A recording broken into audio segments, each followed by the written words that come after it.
Assalamualaikum warahmatullahi wabarakatuh. Perkenalkan, nama saya Jayidatul Imaroh, Sarjana Pendidikan.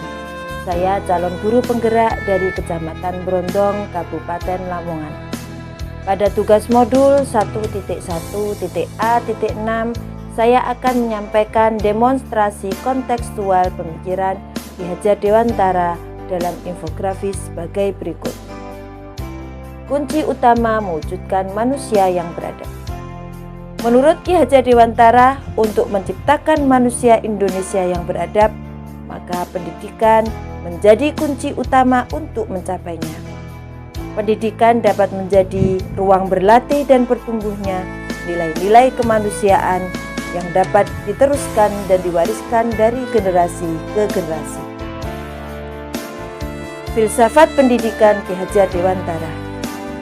Dalam falsafah pendidikan yang diajarkan oleh Ki Hajar Dewantara, ada trilogi pendidikan yang harus diperhatikan, yaitu Ing Ngarsa Sung Tulodo, Ing Madya Mangunkarsa Tutwuri Handayani, yang mempunyai makna bahwa seorang pendidik itu ketika di depan harus bisa memberi tauladan yang baik kepada peserta didiknya.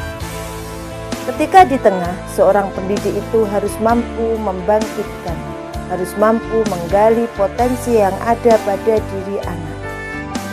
Sedangkan ketika di belakang, seorang pendidik itu harus bisa memberi dorongan, harus selalu memberi dorongan kepada peserta didik untuk terus maju. Pendidikan itu memerdekakan dan menuntun. Pendidikan yang memerdekakan itu adalah pendidikan yang menitik beratkan perubahan secara menyeluruh, baik lahir maupun batin, berdasarkan kodrat setiap individu. Sedangkan konsep menuntun menurut Ki Hajar Dewantara adalah bahwa pendidikan adalah menuntun segala kodrat yang ada pada anak, agar mereka dapat mencapai keselamatan dan kebahagiaan yang setinggi-tingginya, baik sebagai manusia maupun sebagai anggota masyarakat. Dalam proses memerdekakan dan menuntun ini, seorang pendidik tidak terus memberi kebebasan yang sebebas-bebasnya kepada peserta didiknya. Tetapi seorang pendidik yang bertindak sebagai pamong harus tetap memberi arahan, memberi tauladan, memberi motivasi, dan memberi dorongan. Sehingga dalam proses menuntun, seorang pendidik itu harus mampu membuat siswa bisa berdiri sendiri, tidak bergantung kepada orang lain, dan dapat mengatur dirinya. Pendidikan adalah budi pekerti. Menurut Ki Hajar Dewantara, budi pekerti adalah perpaduan harmonis antara pikiran, perasaan, dan kehendak atau kemauan sehingga menimbulkan kehendak. Itu artinya pendidikan harus mampu membentuk budi pekerti, watak atau karakter anak. Budi pekerti itu harus dibentuk untuk mencapai keselarasan dan keseimbangan hidup.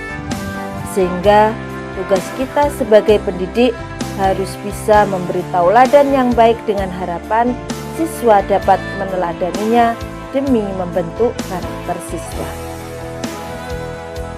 Dasar pendidikan. Dasar pendidikan menurut Ki Hajar Dewantara itu harus sesuai dengan kodrat keadaan yang ada pada diri anak, baik itu kodrat alam maupun kodrat zaman. Kodrat alam yang diartikan sebagai kondisi anak sejak lahir yang dipengaruhi kultur budaya dan lingkungan tempat anak berada. Sedangkan kodrat zaman diartikan sebagai perubahan yang selalu terjadi dari waktu ke waktu. Anak berhak mendapatkan pendidikan dengan cara yang sesuai dengan kodrat alam dan kodrat zamannya. Bermain. Permainan adalah pendidikan. Begitulah konsep Ki Hajar Dewantara. Kodrat anak adalah bermain, sehingga Pembelajaran itu bisa diintegrasikan dengan bermain. Bermain sambil belajar atau belajar sambil bermain. Melalui bermain, anak-anak akan membangun pengetahuannya, melatih motoriknya, dan membangun tumbuh kembang anak dalam semua aspek perkembangannya sesuai kodrat yang dimiliki oleh anak. Kiranya ini yang bisa saya sampaikan dalam penyampaian demonstrasi kontekstual pemikiran Ki Hajar Dewantara dalam infografis yang saya buat ini. Semoga bermanfaat. Salam guru penggerak. Wassalamualaikum warahmatullahi wabarakatuh.